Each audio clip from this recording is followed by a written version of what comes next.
ുന്നു. ഗലാത്യർ 5:1 മുതൽ 26 വരെയുള്ള വാക്യങ്ങൾ. ഗലാത്യർ 5-ാം അധ്യായം 1 മുതൽ 26 വരെയുള്ള ഭാഗങ്ങൾ. സ്വാതന്ത്ര്യത്തിനായിട്ട് ക്രിസ്തു നമ്മെ സ്വാതന്ത്രരാക്കി.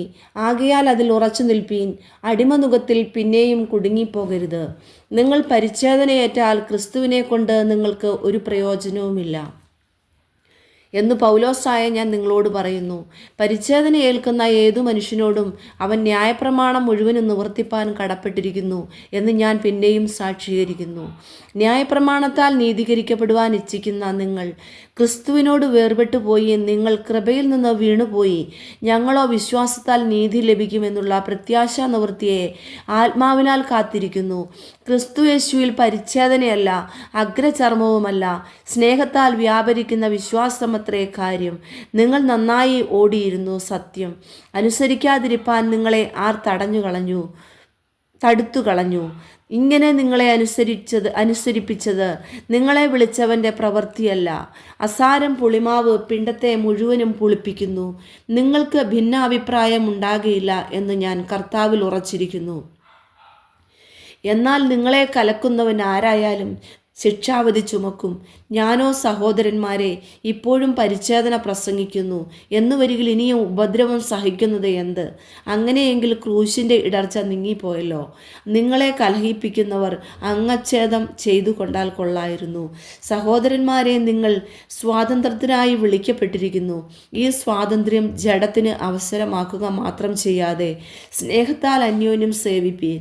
കൂട്ടുകാരനെ നിന്നെപ്പോലെ തന്നെ സ്നേഹിക്കണം എന്നുള്ള ഏക വാക്യത്തിൽ ന്യായപ്രമാണം മുഴുവനും അടങ്ങിയിരിക്കുന്നു.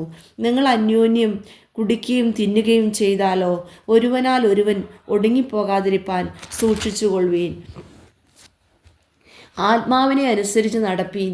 എന്നാൽ നിങ്ങൾ ജഡത്തിൻ്റെ മോഹം നിവർത്തിക്കുകയില്ല എന്ന് ഞാൻ പറയുന്നു. ജഡാഭിലാഷം ആത്മാവിനും ആത്മാഭിലാഷം ജഡത്തിനും വിരോധമായിരിക്കുന്നു. നിങ്ങൾ ഇച്ഛിക്കുന്നത് ചെയ്യാതെ വണ്ണം അവ തമ്മിൽ പ്രതികൂലമല്ലോ. ആത്മാവിനെ അനുസരിച്ച് നടക്കുന്നു എങ്കിൽ നിങ്ങൾ ന്യായപ്രമാണത്തിന് കീഴുള്ളവരല്ല.